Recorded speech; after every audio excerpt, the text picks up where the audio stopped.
하는 제목으로 견해를 나누려고 합니다. 지난 시간에는 예수님의 일, 뭐요? 모으는 일이죠. 그렇다면 우리의 일은 무슨 일입니까? 모이는 일. 삼적 동자라도 우리가 다 알아듣지 않겠습니까? 우리가 한 주일 교회 안 나오면 사실 조금 불안해요. 두 번째 안 나오면요, 조금 불안한 마음도 있지만 어떤 마음이 생기냐면 안 갈 만한 이유가 자꾸 생기는 것을 볼 수가 있습니다. 세 번째 조금 불안해집니다. 네 번째 안 나오면 좀 마음이 심상해집니다. 그런데 그러다가 한 넉 달쯤 지나고 되면요, 어디가 있냐면 술집에 가서 앉아있게 되는 것입니다. 여러분, 사람은 별 수가 없어요. 모이면 은혜를 받고 새로워지지만요, 모이지 않으면 자꾸 세상으로 떨어져 나갈 수밖에 없는 것입니다. 그래서 예수님께서는 자기 백성을 자꾸 자기 날개에 모으시기를 원하시는 것을 볼 수가 있습니다. 우리 주님이 모으시는 일을 하신다면 우리가 해야 할 것은 뭐라고요? 모이는 일이다. 우리 주님 우리에게 자꾸 손 내미시는데 우리가 그 손 잡지 않는다면, 우리 주님 우리를 위해 하나님께로 나가는 길을 여시는데 우리가 그 길로 가지 않는다면, 주님이 오라고 부르시는데 우리가 응답지 아니한다면 참으로 그 주님을 부끄럽게 하는 일이 되어지는 것입니다. 우리 이문재 시인이 손을 찾는다는 시에서 이렇게 표현했습니다. 손이 하는 일은 결국 다른 손을 찾는 것이다. 오른손이 왼손을 찾아 가슴 앞에 가지런히 해주는 까닭은 빈손이 걷도록 무겁기 때문입니다. 미안함이 걷도록 무겁기 때문입니다. 손 내밀는데 손 잡아주지 않는 그 빈손 얼마나 무겁겠습니까? 신앙생활도 마찬가지입니다. 손 내미시는 주님의 손을 잡는 것이 신앙생활인 줄로 믿습니다. 모으기를 원하시는 그 주님 앞에 모이는 것이 바로 신앙생활이에요. 여러분, 미켈란젤로가 그린 천지창조됨을 한번 보실까요? 우리 하나님은요, 온몸을 기울여서 아담의 손을 잡기를 원합니다. 그런데 아담은 비시시 반쯤 들어누워가지고 잡을까 말까, 이것이 타락한 우리 인간의 모습입니다. 우리 하나님은 온몸을 던져서 우리의 손을 잡으시려고 하는데 오늘 우리는 비시시 누워가지고 잡을 똥 누가 주님을 기쁘시게 할 수 있겠습니까? 벌떡 일어나서 주님 앞에 달려나가고 그 손을 잡는 그 사람이 참으로 주님의 마음을 기쁘게 하는 사람 아니겠습니까? 오늘 어차피 우리가 신앙생활을 해야 한다면 좀 이렇게 신앙생활 할 수 있는 나이가 있기를 주님의 이름으로 축원합니다. 이제 우리 주님께서 우리가 하신 일이 무엇인가를 좀 살펴보았으면 좋겠습니다. 우리 주님께서 우리를 위해서 하신 일은요, 우리가 하나님께로 나가는 길을 내신 것을 볼 수가 있습니다. 여러분, 사람이 길이 없으면 얼마나 답답한지 하고자 하지만 길이 없을 때 우리가 얼마나 좌절하고 낙심하고 절망하게 되죠. 오늘 사람이 할 수 있는 세 가지 일이 있습니다. 첫째는요, 어디로 가야 할지 목적지를 모를 때는 우리가 그 길을 갈 수가 없습니다. 또 하나는요, 목적지를 알아도 길을 모르면 갈 수 있습니까? 없습니까? 못 가는 것. 또 하나는요, 그 길이 금지된 구역이라면, 통제구역이라면 우리가 갈 수가 없는 것입니다. 그렇다면 우리 인생에게 목적지도 모르고 그 길도 모르고 통제구역인 그런 길이 있을까? 여러분, 어떻게 생각하십니까? 그런 길이 있다고 생각되십니까? 예, 있습니다. 어떤 길인가요? 한번 더 합시다. 하나님께로 나아가는 길입니다. 우리 인생은요, 하나님께로 나아갈 바도 알지 못하고 그 길도 알지 못했고 또 실제로 그 길은 감춰져서 드리워져 숨어져 있었기 때문에 갈 수도 없었던 것을 볼 수가 있습니다. 물론 구약시대의 이스라엘 백성에게는요, 하나님에 대한 모든 지식들이 그림자처럼 비춰진 것을 볼 수가 있습니다. 그래서 이스라엘 백성들은 하나님께로 나가야 한다는 사실을 알았어요. 그리고 그 길은 성막과 제사를 통해서 나가는 것인데 상당히 제한적이었습니다. 유대인들이 하나님 앞에 나가려면요, 직접 나갈 수가 없고 어디까지 갈 수 있습니까?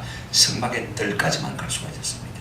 그 다음 성소에는 누가 들어갈 수 있습니까? 제사장이 들어갈 수가 있었어요. 그런데 하나님께서 저들과 만나서 말씀하시겠다고 한 이 지성소가, 법궤가 있는 지성소에는요, 누구만 들어갈 수 있습니까? 대제사장만 들어갈 수 있었습니다. 그것도 1년에 단 한 번 7월 10일 대속죄일 그날만 한 번만 들어갈 수 있는 것을 우리가 알 수가 있습니다.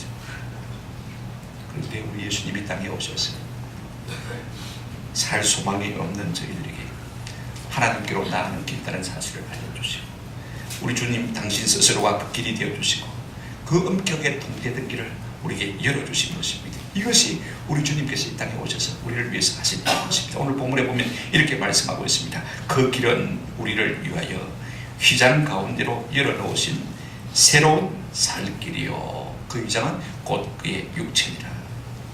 우리가 보혈을 지나 아버지 품으로 하나님 품으로 그렇게 찬송했지 않습니까? 우리가 예수 그리스도로 말미암아 하나님 아버지 앞으로 나아갈 수 있게 된 것입니다. 우리 예수님은요, 길이라도 새로운 길인 것을 오늘 본문을 통해서 볼 수가 있습니다. 최신의 길입니다. 여러분, 전에 없었던 길인 것을 볼 수가 있습니다. 이스라엘 백성들이 하나님 앞에 나아가고자 했지만은요, 직접적으로 나아갈 수 있는 방법은 전혀 없었습니다. 한 번도 자유롭게 공개적으로 확신을 가지고 직접적으로 담대하게 나아갈 수가 없었습니다. 그런데 우리 주님께서 하나님께로 나아갈 새로운 길을 열어주신 거예요. 고속도로를 열어주신 것입니다. 여러분, 우리가 새로운 고속도로가 열리고 대교가 개설되어지는 사람들은요, 저마다 앞서 좀 가고 싶어 하는 것을 볼 수가 있습니다. 그가 대교가 개통되었을 때 사람들은 얼마나 그곳에 가고 싶어 하는지 한 달을 빌더라고요. 여러분, 오늘 우리의 삶 속에 하나님께로 나아갈 수 있는 새롭고 산 길이 열렸다면 우리가 그 길로 달려나가는 것이 마땅하지 않겠습니까? 만약에 그 길에 가지 않는다면 참으로 우리 하나님을 부끄럽게 하는 일이 되고 마는 것이죠. 그런가 하면 우리 예수님은요, 새로운 길일 뿐 아니라 살길이라고 표현하고 있는 것을 볼 수가 있어요. 살길, 살리는 길입니다. 여러분, 인생의 모든 길의 끝은요, 다 죽음과 연결되어 있습니다. 어떤 길이든요, 그 끝은 어디입니까? 죽음. 그런데 우리 예수님이 스스로 개통하신 그 길은 살길, 살리는 길임을 말씀하고 있는 것을 볼 수가 있습니다. 여러분, 옛날에 대제사장이 밟고 지나간 생명 없는 길이 아닙니다. 우리 예수님께서 열어놓으신 길은요, 우리를 살리는 길인 것을 말씀하고 있습니다. 여러분, 대제사장들이 이제 지성소에 들어가려면요, 아주 무겁고 육중한 커튼을 열고 들어가야 되지 않습니까? 그 커튼이 하늘하늘 천으로 되어 있는 그런 천이 아니에요. 카펫 있잖아요. 여러분, 집안에 염소 털로, 양털로 짠 아주 1cm, 2cm 두께가 되는 무거운 카펫, 육중한 카펫을 열고 지나가야 됐던 것을 볼 수가 있습니다. 그런데 우리 주님께서 십자가에 달리심으로 말미암아 여러분, 그 성소의 휘장이 어떻게 된지 알고 계십니까? 마가복음 15장 38절에 보면 이에 성소의 휘장이 그 다음에 뭐라고 했습니까? 위로부터 아래까지 찢어집니다. 이건 뭘 말씀하셨냐면요, 하나님이 찢으셨다는 말씀인 것입니다. 여러분, 사람이 찢었다면 어떻게 해야 되겠습니까? 아래로부터 위에까지 찢어지는 것입니다. 아래에서부터 가위를 갖고 자라든지, 그죠? 양쪽에서 잡아당기든지 그렇게 되지 않겠습니까? 그런데 위로부터 찢어진다는 것은요, 하나님께서 그 일을 하신 것을 말씀하고 있습니다. 그런가 하면 누가복음 23장 45절에 이렇게 말씀하고 있습니다. 성소의 휘장이 어디가 찢어졌다고요? 한가운데가 찢어졌다. 여러분, 한쪽 모서리가 아닙니다. 한쪽 귀퉁이가 아니에요. 우리 하나님께서 우리에게 나오는 것이 참으로 주저스러워서 인생하게 조금만 열어주신 게 아닙니다. 한가운데로 활짝 열어주신 것을 볼 수가 있습니다. 아낌없이 열어주신 것입니다. 여러분, 그 휘장이 찢어졌다는 것은 이제는 하나님께로 나가는 모든 길들이 활짝 열린 것을 의미하는 것입니다. 개방된다는 말인 것입니다. 정리하면 그렇습니다. 예수 십자가의 죽으심을 통해서 우리가 하나님께로 나아갈 수 있는 새롭고도 살 길이 열려주신 줄로 믿습니다. 고속도처럼 아낌없이 누구든지 그 길을 따라들 수 있는 귀한 은혜를 주시는 거예요. 그러므로 우리가 어떻게 되겠습니까? 19절에 이렇게 말씀하고 있지 않습니까? 그러므로 형제들아, 우리가 예수의 피를 힘입어 성소에 들어갈 담력을 어떻게 했다고요? 얻었다. 이제는 예수님께서 다 아낌없이 열어주시는 거예요. 그러면 우리가 거리낌 없이 들어갈 수 있는 거예요. 그래서 22절 끝에 보면 참 마음과 온전한 믿음으로 한번 합시다. 하나님께 나아가자. 이렇게 길을 열어주셨다면 우리가 그 길에 오르는 것이 정상 아닙니까? 마음껏 떳떳하게 뽐내며 자랑하며 기쁨으로 그 길을 오가는 은혜가 있기를 우리 주님의 이름으로 축원합니다. 이것이 우리 주님을 기쁘시게 하는 거예요. 두 번째로 우리 예수님이 우리를 위해서 하신 일이 무엇입니까? 우리가 그 길을 갈 수 있도록 길을 열어줘 주신 것 아니라 그 길을 다닐 수 있는 자격을 주신 것을 볼 수가 있습니다. 여러분, 길만 있으면 됩니까? 길이 있어요. 자격이 안 돼서 가지 못하는 경우가 얼마나 많습니까? 여러분, 좌절의 벽을 경험한 사람들은 다 아실 거예요. 내가 저 회사에 가고 싶지만, 내가 저 직장에 가고 싶지만 자격이 안 되니까 못 들어간 답답한 일들이 우리의 삶 가운데 얼마나 많습니까? 누가 그 하나님 앞으로 나가는 그 관계를 함부로 다닐 수가 있겠습니까? 이사야 35장 8절에 이렇게 말씀하고 있습니다. 거기에 재료가 있어. 그 길을 어떤 길이라고요? 거룩한 길이라 일컫는 바 되니. 어떤 사람은 다니지 못하겠고요, 깨끗하지 못한 자는 지나가지 못하겠고, 어떤 자만 다닐 수 있습니까? 오직 구속함을 입은 자들을 위하여 있게 될 것이라 그랬습니다. 여러분, 누가 그 길을 마음껏 다닐 수가 있습니까? 깨끗한 자만 다닐 수가 있지 않습니까? 구속함을 받은 자만이 그 길을 다닐 수가 있는 것입니다. 우리가 무엇으로 말미암아 깨끗함을 입을 수가 있겠습니까? 무엇으로 말미암아 구속함을 입을 수가 있겠습니까? 오늘 본문은 이렇게 말하고 있습니다. 우리가 마음의 뿌림을 받아 양심의 악한 양심으로부터 벗어나고 몸을 맑은 물로 씻음을 받았으니 참마음과 온전한 믿음으로 하나님께 맞아 나아가자. 우리 예수님이 이 땅에 오셔서 하신 일이 무엇입니까? 우리의 악한 양심을 그의 피로 깨끗하게 하신 것입니다. 여러분, 우리의 양심을 무엇으로 깨끗게 할 수가 있습니까? 예레미야 2장 20일에 보면요, 주 여호와의 말씀이라. 내가 잿물로 스스로 씻으며 내가 많은 비누를 쓸지라도 내 죄악이 내 앞에 그대로 마련이 있어요. 우리의 양심의 악을요, 뭐 비누로 씻겠습니까? 양잿물로 씻겠습니까? 한번 생각해 보십시오. 우리 아버님은 늘 그렇게 말씀하셨어요. 내 오장육부를 탁 내가지고 저 부름에 가서 칼칼 씻어 수만 있으면 당장이라도 그래서 씻으면 좋겠다. 늘 그렇게 말씀하셨어요. 여러분, 우리가 하나님 앞에 서야 된다고 생각하면요, 우리의 여러분 가장 중요한 것은 오늘 우리가 쌓아왔던 부도 아닙니다. 우리가 쌓아왔던 권력도 아니, 오늘 우리가 이루어놓은 명예도 아니, 하나님 앞에 우리가 서야 된다고 생각할 때 가장 필요한 것이 뭐예요? 하나님 앞에서 거룩인 것이죠. 근데 이것을 우리가 어떻게 얻을 수 있는 것입니까? 베드로전서 1장 18절 19절에 이렇게 말씀하고 있습니다. 너희가 알거니와 너희 조상이 물려준 헛된 행실에서 대속함을 받은 것은 은이나 금같이 없어질 것으로 된 것이 아니에요. 오늘 우리는 은과 금이 있으면 뭐든지 다 할 수 있다고 생각합니다만, 우리가 약한 행실에서 깨끗하게 씻음을 받는 것은요, 은과 금으로 되는 문제가 아닙니다. 19절 보실까요?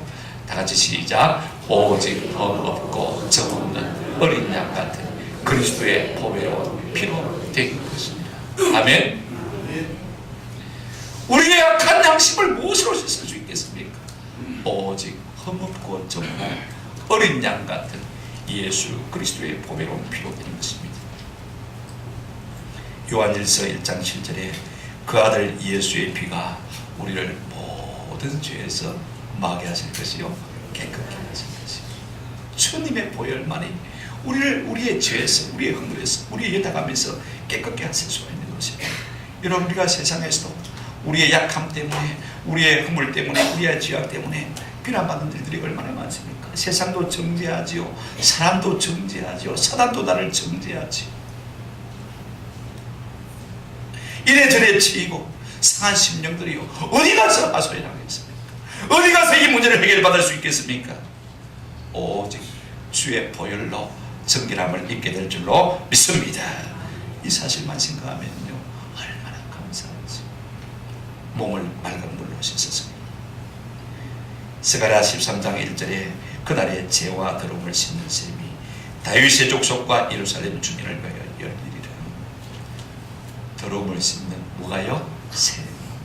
예수 그리스도로 말미암아 우리의 모든 더러움을 씻는 셈이 터져 흘러넘치는 것을 볼 수가 있습니다. 누구든지 그분께 나아가면요, 씻음을 받는 놀라운 은혜를 누리게 될 줄로 믿습니다. 정리하면 그렇습니다. 이제 길도 열렸고 우리의 양심의 악도 씻고 몸도 마음도 깨끗하게 씻었습니다. 이제는 그 길로 나아갈 수 있는 자격도 우리가 다 얻게 되었습니다. 통행증, 여권도 비자도 다 갖추지 않았습니까? 이것이 우리 주님께서 우리를 위해서 하신 일이신 것입니다. 그렇다면 우리가 해야 할 일은 딱 한 가지만 남았습니다. 22절 끝에 그러므로 참 마음과 온전한 믿음으로 하나님께 맞아 나아가자. 그분께 나아가기만 하면 되는 것입니다. 여러분, 이것이 우리에게 복이 되었습니다. 시편 73편 28절에 같이 한번 읽어보십니다. 시작. 하나님께 가까이 함이 내게 복이라. 이것이 어떻게 복이 되는지 제가 결론 부분에서 말씀을 드리려고 합니다. 자, 이렇게 우리 주님께서 길이 되시고 우리가 그 길을 다닐 수 있는 자격까지 다 주셨다면 우리가 마지막으로 해야 될 일이 무엇인가 하는 것을 좀 생각해 보십시다. 하나님께로 나아가야 된다는 것도 알고 그 길도 알고 우리가 그 길이 개방되어진 것도 알고 무엇보다도 중요한 것은 그 길로 나아갈 수 있는 자격, 통행증, 여권, 비자까지 우리가 다 얻었습니다. 그렇다면 우리가 어떻게 해야 되겠습니까? 여러분 비행기 삭도 있고 비행기 표도 있다면 비행기만 타면 외국에 나가는 거 아니죠? 그죠? 자, 23절부터 25절 말씀 우리가 한번 같이 좀 먼저 읽고 하나씩 생각하도록 하겠습니다. 시작. 또 약속하신 이는 믿으시니 우리가 믿는 우리의 소망을 움직이지 말며 굳게 잡고 서로 돌아보아 사랑과 선행을 분명하며 모이기를 피하는 어떤 사람들의 습관과 같이 하지 말고 오직 구하여 그날이 가까움을 볼수록 더욱 그리하자. 여기서 가장 중요한 명령이 25절 모이기를 피하는 어떤 사람의 습관과 같이 하지 말고 그날이 가까움을 볼수록 더욱 모이기에 힘쓰자. 현대 성경에 보면 이렇게 번역했습니다. 현대인의 성경에 같이 보실까요? 어떤 사람들의 습관과 같이 모이기를 중단하지 말고 서로 격려하여 주님이 오실 날이 가까울수록 더욱 모이는 데 힘씁시다. 여러분 모일 때 교회가 되는 것이지요. 모이지 않으면 교회일 수가 없는 것입니다. 유대인들은 회당이라고 그랬죠. 오늘 우리는 교회라고 합니다만 회당의 이름이 뭐냐면 수나고그 때 이게 헬라어로 순 함께 하고 모인다 그런 것입니다. 모여야 회당이 되고 모일 때 교회가 되는 것. 그날이 가까움을 볼수록 또 힘써 마라 모이라. 모일 때 역사가 일어나고 모일 때 꺼져가던 불도 다시 활활 타오르게 되는 것입니다. 오늘 본문에 보니까 모이기를 피하는 어떤 사람의 습관과 같이 하지 말고 그랬죠. 모이기를 피하는 습관을 가진 사람이 있다는 말씀인 것을 우리가 볼 수가 있습니다. 여러분 인생은 습관이 처음에는 우리가 습관을 들이지만은요 나중에는 습관이 우리의 삶을 끌어가는 것을 볼 수가 있습니다. 우리가 습관을 일컬어서 제2의 천성이라 인격이라 운명이라 그렇게 말하지 않습니까? 그러므로 우리가 어떤 습관을 들인 것이 참 중요합니다. 그 습관이 곧 내가 되기 때문에 그러면 우리가 어떤 습관을 갖는 것이 참 중요합니다. 어떤 습관을 우리가 힘써드려야 할까요? 어떤 것보다도요. 한번 더 합시다. 우리 주님 앞에 모이는 습관. 어떤 습관보다도 뽀로로 교회 다니는 이 습관, 이것이 가장 복된 습관인 것입니다. 왜 모이는 습관이 중요하냐면 오늘 보면 이렇게 말하고 있습니다. 그날이 가까움을 볼수록 더욱 맞아 그날이 언제입니까? 오메가 보입니다. 우리 주님 다시 오십니다. 우리가 주님 앞에 서야 할 심판날 아닙니까? 여러분 우리 인생은요 언젠간 주님 앞에 서야 될 날이 온다는 것입니다. 결산할 날이 일어나는 것입니다. 그렇다면 우리가 주님 앞에 힘써 모이는 것하고 주님 앞에 서야 한다는 것이 무슨 상관관계가 있는 것입니까? 우리가 하나님 앞에 나아가는 것은 누구를 만나기 위함입니까? 하나님을 만나기 위함인 것입니다.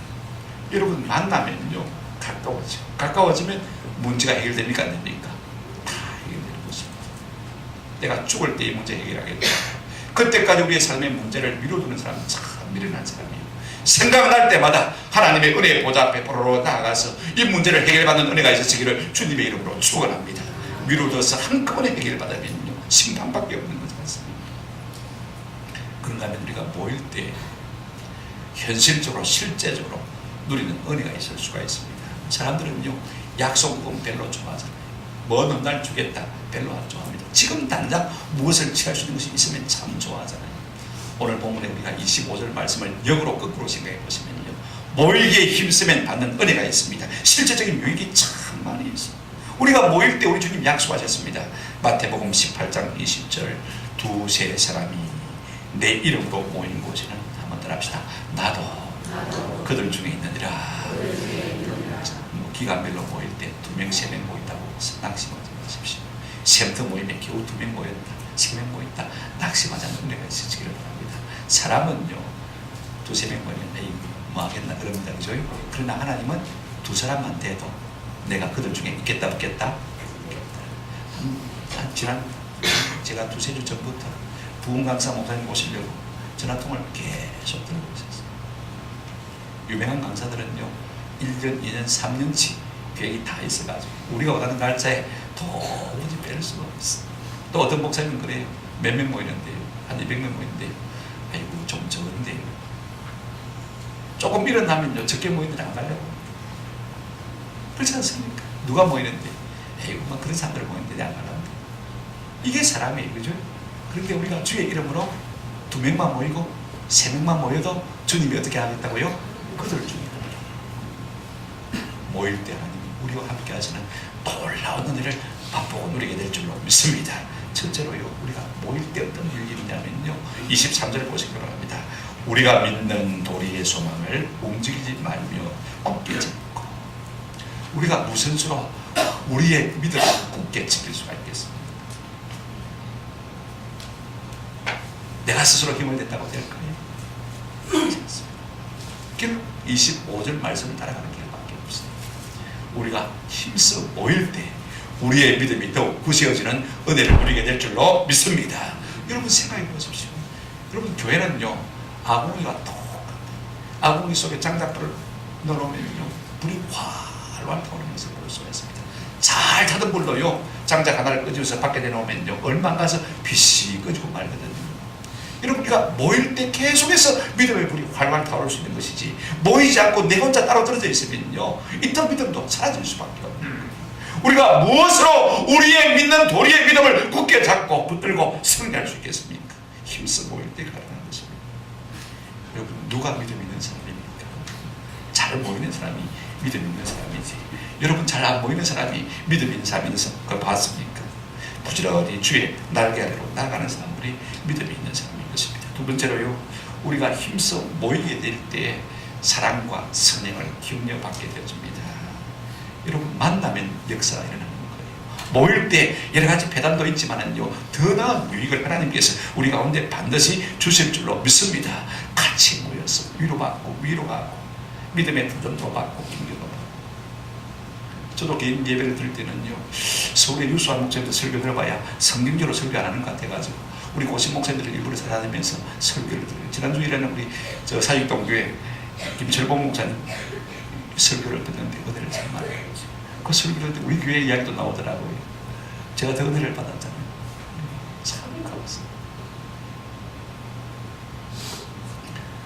여러분 우리가 자꾸 모이게 되어지면요 이것이 하나님을 가까이 하는 일이 되어지고요 그분을 만나는 은혜가 있게 될 줄로 믿습니다. 우리가 모이는 궁극적인 이유가 뭐예요? 하나님을 만나기 위함이 아닙니까? 만나면 가까워져요. 사람은요 누구를 가까이 하느냐가 참 중요합니다. 우리가 전능하신 하나님을 외면하고 어떻게 모든 좋은 것을 누릴 수가 있겠습니까? 그분을 가까이 하게 되시면 모든 죄의 짐을 벗게 될 줄로 믿습니다. 깨끗하게 되고 힘을 얻게 되어지고 생명의 양식을 얻게 될 줄로 믿습니다.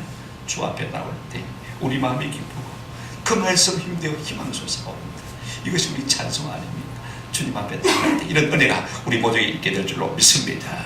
하나님은 누구를 가장 귀히 여기는 것입니까? 자기를 가까이 하는 자를 가장 귀히 여기는 것을 볼 수가 있습니다. 무엇으로 우리가 그렇게 말할 수 있습니까? 여러분 구약시대에 여러분 하나님께서 가장 귀히 여기신 사람이 누구냐면요 대제사장 아론이. 그에게 어떤 옷을 입히냐면요 이 대제사장만 입을 수 있는 예복을 입히는 것을 볼 수가 있습니다. 그런데 어떤 분이요 이 옷의 값을 계산했는데 보니까 우리 돈으로 3억 정도. 이 세상에 어떤 가부가 3억짜리 옷을 입고 다닐 수가 있겠습니까? 하나님은요 하나님을 가까이 하는 사람을 가장 존귀하게 여기시는 줄로 믿습니다. 우리가 존귀하게 되는 비결은 다른 데 있지 않습니다. 하나님과 가까이 있으면 누가 우리를 함부로 손들 수 있겠습니까? 할 수 없는 것이죠. 우리가 왜 그분 앞에 가까이 나가야 되는 것입니까? 큰 제사장이 계시고 새롭고 살 길이 있고 여기에 우리를 씻기는 보혈의 셈이 있기 때문에 그렇습니다. 그러므로 우리가 조금 힘을 써서 나가야 되겠죠. 여러분 우리가 헤엄을 치고 상류로 거슬러 올라가려면 힘이 좀 들어요. 배를 타고 상류로 거슬러 올라가면 좀 힘이 들어요. 그러나 힘이 든 만큼 우리에게 큰 기쁨과 유익이 있는 것입니다. 인생의 참 지혜는 무엇이냐면요 손을 대면 자에게 손만 잡아줘도 그것이 참 지혜가 되죠. 또 이 인생의 지혜가 무엇입니까? 마지막 그날을 바라보는 것 아닙니까? 이 두 개를 동시에 잘 할 수 있는 것이 무엇이냐면 하나님 앞에 나아가는 것입니다. 오늘 이 15절 말씀을 여러분 좀 기억하시면 좋겠습니다. 모이기를 펴는 어떤 사람들의 생각과 같이 하지 말고 오직 권하여 그날이 가까움을 볼수록 더욱 맞아 그리하자 말씀을 했습니다. 여러분, 예수님이 이 땅에 오셔서 우리를 위해서 하신 일이 뭐냐면 자기의 몸을 깨뜨렸어요. 새롭고 산 길을 열어주신 거예요. 그 길을 우리가 마음껏 다닐 수 있도록 우리의 악한 양심과 우리의 몸과 마음을 깨끗이 다 씻어주셔서 자격자로 삼아주신 것입니다. 앞서 말한 이 문제의 시에는 또 다른 시에서 이렇게 말하고 있습니다. 아직 손을 잡지 않았다면 연신인데요, 사랑은 손에서 시작합니다. 사랑은 손이 하는 것이다. 손이 손을 잡았다면, 손이 손 안에서 편안해졌다. 그래야 손이 손에게 힘을 줬다면 사랑이 두 사람 사이에서 두 사람 안으로 들어갈 것이다. 손을 잡았는데 편안해서, 손을 잡았는데 따뜻했다면요, 사랑이 두 사람의 손 안으로 들어가는 것이다. 우리가 하나님의 손을 잡았다면 이와 같은 은혜를 누리게 될 줄로 믿습니다. 여러분, 미국의 대통령이 사는 곳을 우리가 백악관이라고 그러지 않습니까? 근데 백악관에 가보신 분들은 아시겠지만, 안 가봐도 사진을 보신 분들은 아마 다 아실 거예요. 온 세계를 호령하는 그 대통령의 집이요, 그렇게 크지 않다는 사실을 우리가 알 수가 있을 것입니다. 누구나 들어가 볼 수도 있고 누구나 구경할 수도 있습니다. 그렇게 허술할까 하는 생각이 들 때가 참 많아요. 그러나 여러분, 우리가 집이 커서 세계를 호령하는 성격을 담고 합니다. 그 속에 뭐가 있기 때문에 세계를 호령하는 것입니까? 지혜가 있고 그 속에 뭐가 있어요? 권력이 있기 때문에 가능한 거예요. 힘과 지혜와 권력으로 세상을 다스리지 집 큰 거 가지고 세상을 다스리는 것입니까? 아니지 않습니까? 오늘 우리 하나님의 집, 우리가 모이는 교회당도 그렇게 뭐 아름답지가 못합니다. 화려하지 않습니다. 아무것도 아닌 것 같습니다만은, 그러나 이곳에 온 세상을 다스리시는 누가 계십니까? 하나님 계신 것입니다. 그러므로 그곳에 나가는 자는 참 복됩니다. 오늘 우리 교회당 건물이 특별해서 갑니다. 우리를 만나주시려고 하시는 주님이 특별하신 분이기 때문에 우리가 특별한 은혜를 누릴 줄로 믿습니다. 이제 저는 이렇게 주님의 날개 아래 나가는 자에게 주시는 하나님의 특별한 위로와 은혜가 무엇인지를 좀 성경을 통해서 살펴보면서 말씀을 마치려고 합니다. 여러분, 시편 91편을 펴시면 더 좋겠고요. 놀라운 약속을 안 받으시겠습니까? 시편 91편을 펴시고요. 예, 한번 화면도 열어주시기 바랍니다. 시편 91편 다 읽으면 힘듭니까? 4절부터 좀 같이 읽어보시면 4절입니다. 제가 읽도록 하겠습니다. 그가 너를 그의 기초로 덮으시니 내가 그의 날개 아래에 피하리로다. 우리가 주 앞에 모이게 되어지면, 그 날개 그늘 안에 들어가게 되어지면요, 그 다음 약속하신 것이 어떤 것이냐면요, 이렇게 약속하고 있습니다. 그의 진실함은 방패와 손방패가 되시나니. 5절 같이 읽겠습니다. 시작. 너는 밤에 찾아오고 낮에 찾아오고. 그 다음에 6절. 어두울 때 퍼지는 전율과 밝을 때 닥쳐오는 재앙을 두려워하지 아니하리로다. 날마다 주의 날개 아래 모이는 사람은 어떤 것도 두려워하지 아니할 수 있는 은혜를 누리게 될 줄로 믿습니다. 우리가 살면서 두려워할 일들이 얼마나 많습니까? 사람도 두려웠지, 세상도 두려웠지, 병도 두렵지, 사고도 두렵지. 후반부를 읽어보시기를 바랍니다. 9절부터 좀 읽도록 하겠습니다. 내가 말하기를 여호와는 나의 피난처시라 하고 지존자를 너희의 거처로 삼았으므로. 우리가 주님 앞에 나아갔으므로 모였으므로 이제 10절부터 같이 6절까지 읽도록 하겠습니다. 10절부터 시작. 화가 내게 미치지 못하며 재앙이 내 장막에 가까이 오지 못하니 그가 너를 위하여 그의 천사들을 명령하사 내 모든 길에서 너를 지키게 하십니다. 그들이 그들의 손으로 너를 붙들어 발이 돌에 부딪히지 아니하게 하리로다. 13절. 내가 사자와 독사를 밟으며 젊은 사자와 뱀을 발로 누르리로다.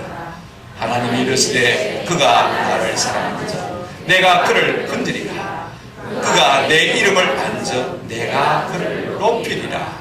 그가 내게 간구하리니 내가 그에게 응답하리라. 그들이 환난 당할 때 내가 그와 함께하여 그를 건지고 영화롭게 하리라. 16절 내가 그를 장수하게 하므로 그를 만족하게 하리라. 나의 구원을 그에게 보이리라 하시도다.